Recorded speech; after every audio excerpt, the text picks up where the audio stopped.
திருவுக்கு வேலு மேல செல்வி மேல பூஜா மேல பாசம் இருக்கு. ஆனா அவன் ஏதோ ஒரு காரணத்தினால அதை மறைக்கிறான். இந்த வீட்டோட மூத்தவங்கிற முறையில அவனுக்கு இந்த குடும்பத்தை கட்டி காக்குற பொறுப்பு இருக்கு. அத அவனுக்கு நம்ம புரிய வைக்கணும். இன்னைக்கு அவன் வரட்டும். ஒரு பெத்த தாயா இன்னைக்கு நானே அவங்களோட நிலைமையெல்லாம் எடுத்து சொல்லி அவங்களை இங்க வீட்டுக்குள்ள வர வைக்கிறேன். அத்தை விட்டுறாதீங்க. இதே உத்வேகத்தோட மாப்பிள்ளை கிட்ட பேசுங்க. மாப்பிள்ளை எப்படியும் மனசு மாறுவான்னு தோணுது எனக்கு. நீ என்னடி யோசிக்கிற? இல்லம்மா, காலையில செல்வி வேலு 2 பேரும் மன கஷ்டத்தோட போனாங்க. அத நினைச்சாதான் மனசு தாங்கல. எனக்கு போய் பார்க்கணும் போல இருக்கு. ஏம்மா, போய் ஒரு எட்டு பார்த்துட்டு வந்துட்டுமா? எனக்கும் மனசு கேட்கலடி. நானும் உன் கூட வரேன். போய் பார்த்துட்டு வந்துருவோம். எங்க வாங்க, சரி நாம போயிட்டு வந்துருவோம். மாமா நீங்க இருங்க, நாங்க போய் பார்த்துட்டு வந்துருவோம். போயிட்டு வந்துடுவாங்க.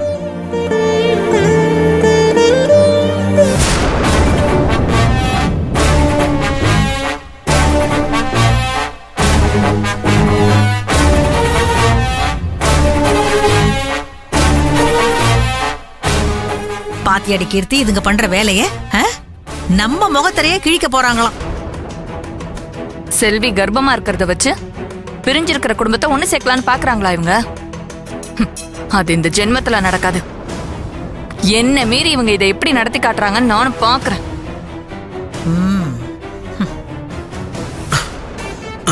டேய், இங்க என்னடா பாத்துட்டு இருக்க? போய் கஸ்டமரை பாருடா. இதோ போறமா.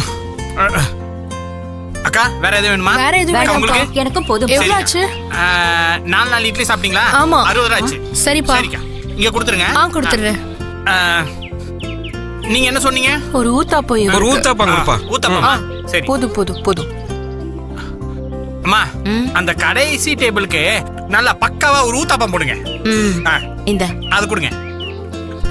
ஊத்தாப்பத்தை போடுங்க. ஊத்துறேன். அண்ணா வாணே.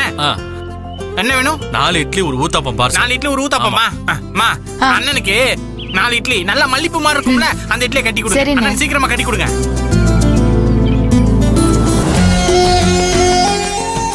நல்லா இருக்கியா பக்கோடா? அம்மா, மாமா வணக்கம். பூஜா நல்லா இருக்கியா? என்ன பக்கோடா? வேலை பலமா இருக்கு.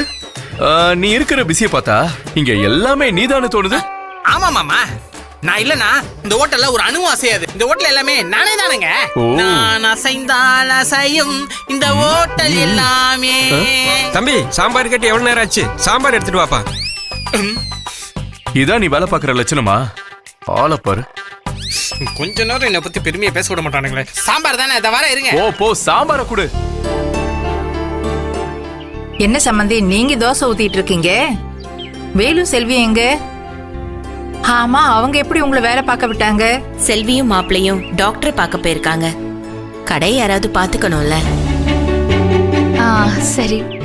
அம்மா, நீங்க சாப்பிட்டீங்களா? அக்கா, மாமா சாப்பிடலாம் வாங்க. முதல்ல ஆமா வாங்க, தோசை ரெடியா இருக்கு. இல்ல வேண்டாம், நாங்க சாப்பிட்டுட்டு தான் கோயிலுக்கு போயிட்டு வந்தோம். அப்படியே உங்களை பார்த்துட்டு போலான்னு வந்தோம். மகா, அந்த குங்குமத்தை கூட.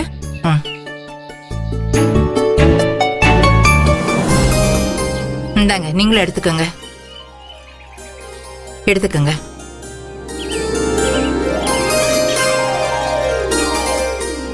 சரி, எப்ப ஹாஸ்பிட்டலுக்கு போனாங்க?